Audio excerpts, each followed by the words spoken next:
Yep. Yeah. Of course you have, Christian. You can do Flavor Flav versus Henry Rollins. Yeah. I don't even know why Henry Rollins is there, but it's pretty awesome. No, you can have like Danny Trejo beat up Buster Yeah. Rhymes. Hilarious. That game is kind of awesome. I actually played through the whole story mode and everything, and when I was done, I just thought to myself, why did I do that? But I did it. Well, you know what the weird part is? The game's actually good. Like, it's actually a really decent fighting game. I wouldn't call it a masterpiece, but it's not as bad as one would think. Yeah, it's actually not too bad. Like, it's kind of like a weird mix between like a wrestling game, where like you have to do special moves, and like just an odd fighting game. But it's not that bad, and it's pretty customizable. Yeah. So. And even if the gameplay rubs you the wrong way, the ridiculousness will keep you coming back. Yeah, I know. When you've seen like Snoop Dogg like do backflips off a wall and to kick you in the face, you've officially played too many video games. Wow. It is pretty great as far as ridiculousness goes. Yeah. Well, right now I'm playing, like I mentioned before, I'm wrapping up New Super Mario Bros. Wii. Still waiting for Little Big Planet 2 to come in the mail. Oh, I got that. Oh, I haven't really started yet. My wife is playing it more, but it's co-op, man. What are you doing? Playing Oblivion. Oh, like the whole reason I want to play Little She Big plays it Planet while I'm is at just work. The co-op. Nerd. But in the meantime, I am currently playing the PlayStation 2 classic Lifeline. I have always wanted to play that ever since I saw it on an episode of Broken Pixels. Yeah. You should play it, Christian. You should play it. I really I want would. to. You might be the only person I would ever recommend that game to, though. It's like I'm like getting through. I'm like a third of the way through the game right now. I'm like just getting through this game by sheer force of will at this point. Like I'm not gonna let this game defeat me. I will not let this game crush my soul like it wants to. For anyone who isn't familiar with the game, Lifeline is, I guess, kind of a survival horror game. But its big thing is that it's entirely voice controlled. You play in this kind of space hotel that's being attacked by aliens. You're in this security control room, and you're kind of following around this waitress who's running around trying to find your girlfriend and a reporter who knows something about the aliens. And the entire game is you just shouting commands at her and hoping she does them. I've noticed when you say plot lines to video games and anime out loud, it just sounds ridiculous. And you're like, what was I doing? Space Hotel. You're in a space hotel and you're yelling commands at a waitress. And Space Super 8. It seems like it would actually be like a very, very interesting and cool game, with the only hitch being that it's one thing that it doesn't really work. Yeah, voice commands are just not. They just work like 60, I 70%. said go left.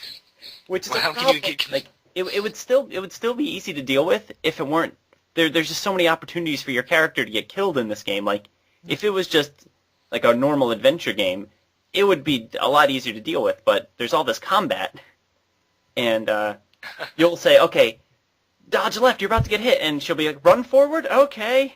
And you'll be like, shoot, and she'll be like, use a health kit, okay, when she's at full health, and it's kind of frustrating. does it work better than Seaman?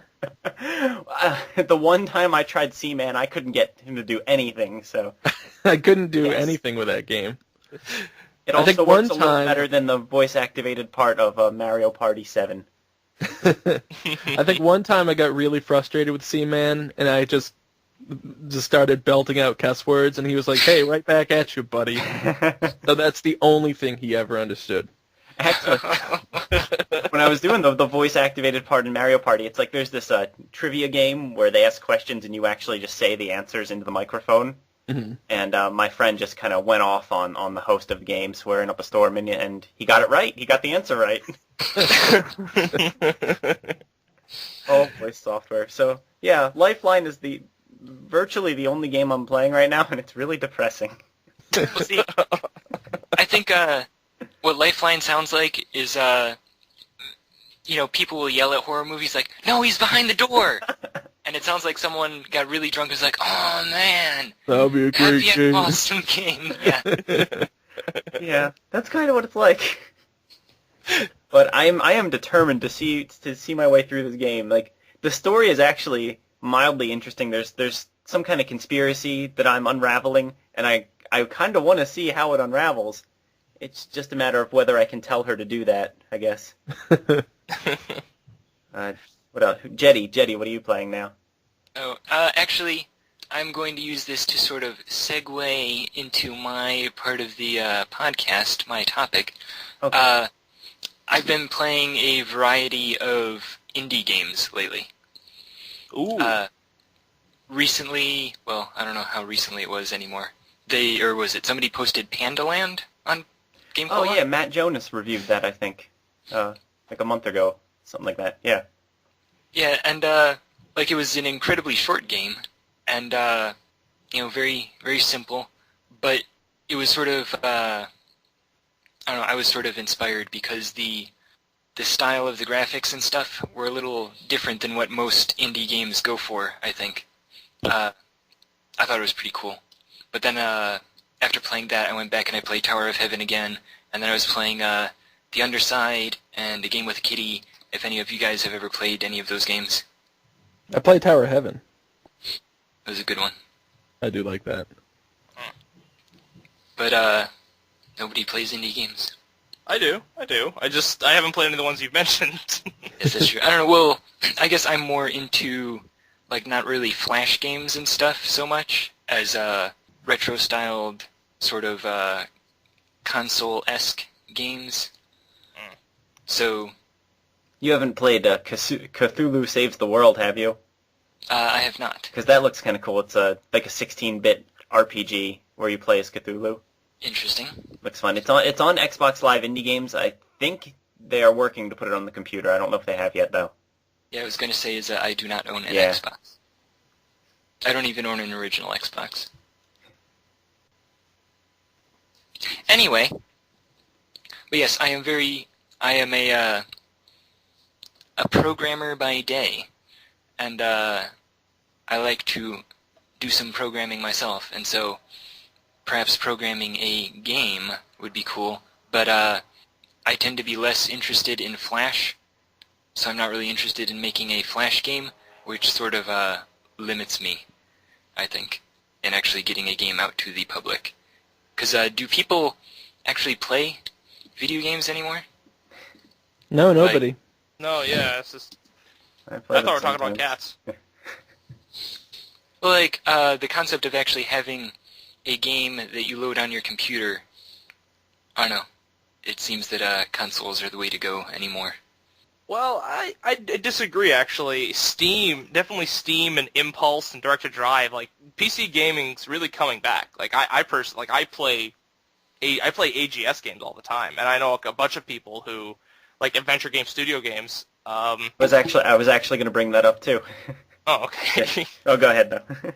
But anyways, I'm just saying, PC gaming's still around. It's just kind of taking a different form. Yeah, I guess that's sort of my deal, is that, you don't go to the store and buy a CD so much anymore. Yeah. It mostly seems to be moving towards browser games or game collection things where you're, in a program that gives you a list of games, you can download and then play it through their thing. Yeah, downloadable Direct to Drive and Yeah, Steam type things, yeah. exactly. And, I don't know, I'm more into old things. I would sell my game on a floppy disk if I could. Well, I mean, if you did want to make a game, like Justin just brought up, I would recommend using the Adventure Game Studio. That's what Lizzo and I have been using to make Test Game, and it's fairly straightforward. Well, see, but that's the thing also, If you wanted to make an adventure game, anyway. Yeah, anything else is kind of really hard to... Yeah. Me and my friend tried. It was... Not recommended if you wanted to make a racing game. No. You know Not me, I too like hard to racing use, games. though. Not too hard to use. Even I made a short game once with it. Oh, wow. Oh, but see, my deal is, as a programmer, I can code my own. Thank you. Yes. But Yes. See, I'm just speaking as the schlub that knows nothing about programming. Yeah, same here. I mean, hell, And, hell,